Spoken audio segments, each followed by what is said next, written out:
Welcome to Funnel Hacker Radio Podcast, where we go behind the scenes and uncover the tactics and strategies top entrepreneurs are using to make more sales, dominate their markets, and how you can get those same results.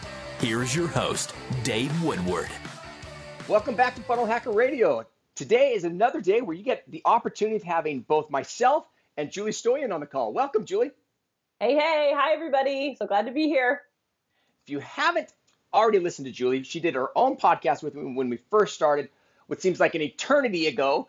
A couple of weeks ago, we just had her, or a couple episodes ago, we had her on talking about becoming the very best in the world. And today, what I want to talk about are some of the traffic secrets. We're going to open up a kind of a traffic secret series here of kind of having the opportunity of kind of bugging and picking her brain on different things. And today's topic is Pinterest and your sales funnels. So with all that said, let's just dive right into this, Julie, and let's talk about Pinterest is something I have never, again, I don't know if it's a gender thing, I don't know what it is, but Pinterest is just not my thing. So I needed you to come on board, basically tell us how in the world you use Pinterest to drive traffic to your sales funnels. Well, it's okay. I think it is really a gender thing because Pinterest is a heavily female-dominated platform, for sure. So a couple things to know immediately about Pinterest is, the first thing is it started out as a social network, but it's really a search engine. It's not really a social network anymore. So the three largest search engines in the world are Google, Amazon, and Pinterest. So if you have a female audience, it's like you cannot afford not to be on Pinterest because it is used as almost as much as Google, especially in niches that have to do with food and health, even niches like starting your own business and business opportunity niches. So much fashion, all that kind of stuff is all on Pinterest. So what I want to talk to you about today is that one of my clients, Caitlin from Proofread Anywhere, she's a 2 Comma Club winner. The primary source of her 2 Comma Club award came from Pinterest. So people don't know that. No, I know. It was Pinterest that did it. I know. Take that, Mark Okay. Zuckerberg. Yeah, exactly. So the way Pinterest works and how it works differently is that on Facebook, you send people to a landing page. Pinterest hates landing pages. So your sales funnel you can't send people directly to a landing page. You have to send people to a blog post. And that blog post can be written or it can be video. It can be show notes. It can be, as long as it's on something that looks like a blog, whether it's a ClickFunnels page, doesn't really matter. Like, just make it look like a blog post of some kind. You send people from Pinterest to the blog post, and then in that blog post is a pop-up or an image or something that encourages them to opt in, and that's how you go into your funnel. So it's kind of like when Russell talks about a bridge page, that's kind of what you need in Pinterest. Oh, cool. I love that analogy. That is super cool. So if you are in any of those industries I said, like you want to start creating blog post type bridge pages in your funnels and create beautiful vertical Pinterest images to put on Pinterest. It has to be beautiful. Okay, I want to talk about that because I suck at that. Right, I'm terrible with that kind of stuff. And again, fortunately, we have Jake on our team, who's a great graphics guy. But I mean, both you and Russell have this knack for what's cool and beautiful and all that kind of stuff. I don't. So what does a person like me do for help? Yeah. So the simplest way to do it is first go to Pinterest and search in the Pinterest search bar and search what your niche is, right? So it's like, women's fashion, let's say. Okay, it comes up. Look at the pins that naturally catch your eye. You're going to notice that most of them are vertical. They're either like 800 or by 1200. Sometimes they're even longer. They're like 800 by 1600. They're like really long vertical images. If you really stink at design, the best advice is to use Canva. And this is all you have to do. You find a free stock image that you can use. You put a stock image, try to make it a pretty stock image, like go to Pixabay or a place like that has like cool stock images. Don't go to Shutterstock. Put the image on a vertical template and then create a shape over it, like a black shape, a white shape, whatever color matches your brand, and make it a little bit transparent. So it's like you can kind of see the image, but you can't really. That creates a little bit more of an artistic effect. And then put some beautiful fonts and words over the shape. So you've got the picture, you've got the shape, you've got the words. And the words need to be really bold because that is usually what catches people's eye on Pinterest is like the text. And then just stick your logo somewhere. Once you've done that template once, save it in Canva. And then every time you have a new post or a new idea, just swap out the stock image on the bottom and then swap out the text and you have your Pinterest template. Super easy. Awesome. Man, that's like value bomb like crazy. I love hacks like that. Yeah, so once you have that image and that template, you can just keep reusing it, create all different kinds of bridge pages, and you only need one funnel. You could just have like 50 bridge pages if you want, but they all go to that same funnel, and you just create different pins and put them on Pinterest. Awesome. So the pins on Pinterest then are leading to this bridge page. And on the bridge page, I know you mentioned as far as a blog, whenever I think of a blog, I'm thinking, 500 to 700 words or longer type of thing.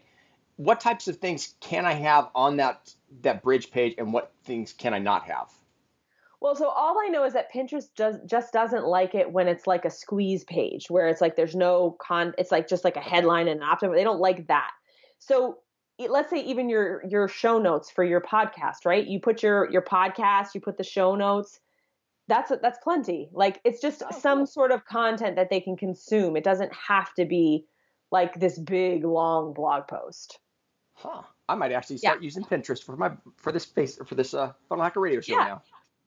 So the couple things to know is make sure your images are vertical. Always use a bridge page, which can be a blog post or it can be a bridge page that you make in ClickFunnels, just as long as there's some content on it. The next thing you have to do is you have to find group boards to join. And this is a little bit of work, but you can find people that will help you do this for free. I mean, not for free, but they'll do it for you for a service. And when you find group boards, you get more juice on your pins faster. So I can go on Pinterest and I can pin an image, right? And I've got 5 followers. Or I can join a group board that has 25,000 followers and pin my pin on there. And it's more likely to get repinned. So is the whole game the repinning thing inside of Pinterest? Yeah. So Pinterest used to be where like you would have to have your boards and just one pin per, like you didn't want to repeat your pins and all that kind of stuff. It was just like all like this beautiful layout, almost kind of like Instagram. But then because it's become a search engine and it's so algorithm driven, now it's okay if you repin things again and again and again because Pinterest wants to see your account is being active. So there's all kinds of tools, Tailwind, Board Booster, places like this. Once you fill up your boards with content, you just set it to automatically keep repinning and repin to different boards and group boards and things like that. And then Pinterest sees that your account is active and it starts to kind of elevate your account a little bit. Oh, very cool. So on the boards, what do you have to do to avoid being spammy inside of the board? I mean, can the owner of the board kick you out because you're putting stuff on there? Or? Yeah, for sure. So when you go to a group board, it'll tell you the rules. It'll be like, you can pin here 3 times a day, but you must also repin stuff from the group board. You know what I mean? It's like a give and take kind of thing. Okay. And this can all be automated very simply with Board Booster. So simply. So it doesn't really take that much time. Once you set up your Board Booster account, it just does it for you. And so you usually just email them and they accept your pins and then you can set the schedule to pin. And one of the things about Pinterest is you don't have to produce all your own content. You can repin other people's content and it will elevate your rank on your Pinterest account. So you'll see all the best pinners. They don't just pin their own stuff. They pin other people's stuff because they've got their Board Booster pinning 100 times a day. Wow. So unlike YouTube, where basically they're always looking for unique content, here on Pinterest, they're not. And so on Pinterest, like with Facebook, you're looking for followers, and a lot of the social sites you are. Are you still trying to play that same game inside of No, Pinterest? it's all like keyword. It's all like keyword algorithm stuff. That's why I'm saying it's like really like a search engine more than it is a social network. So you want to make sure that your image, in addition to your image being beautiful, your description needs to be very keyword dense. Think of it like you would from an SEO perspective. Use those keywords.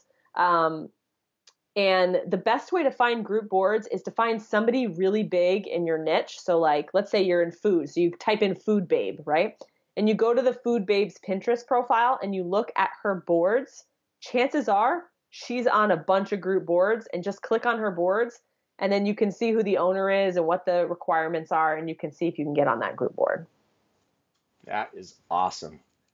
Well, Julie, again, I have no idea about this topic, and I've been sitting here taking notes like crazy. So anyone's watching the video over here on funnelhacker.tv, the reason I keep leaning left is I'm just taking a page of notes. So I love this. So obviously, I know you're doing a ton of stuff here with ClickFunnels, content writing, and all that kind of stuff. People are going to want to know more about this, Julie. So how can they get in contact with you or someone on your team or something to find out more about this whole Pinterest opportunity thing? Yeah. Again, I think this traffic secret's crazy cool. Yeah, well, I'm trying to think the best way to reach me. I mean, probably you could just hit me up in the ClickFunnels group. You could just tag me in the ClickFunnels group if you're not part of the Funnel Hacker community. I've got a bunch of resources of people. This is what they do.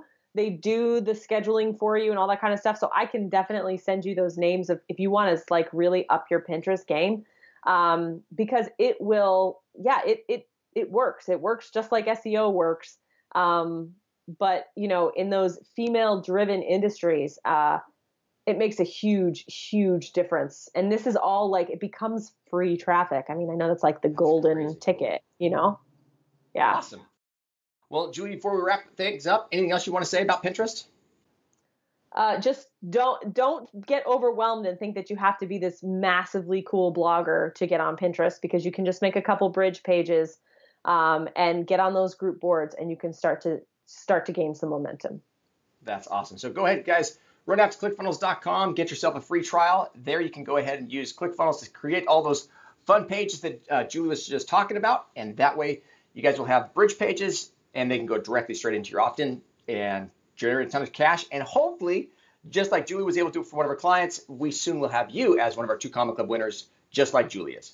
Julie, thanks again so much. Love having you on the show. We'll talk to you real soon. Yeah, bye, guys. Thanks for listening to Funnel Hacker Radio Podcast. If you'd like to be notified anytime we release a new episode, just subscribe over at funnelhackerradio.com. In addition to that, we'd love to send you a free gift. You can find that free gift at funnelhackerradio.com/free trial. One last thing is we love giving away cars. So if you'd like access to a free dream car, all you have to do is go to funnelhackerradio.com/dream car, and you'll get all the details. Thanks again for listening.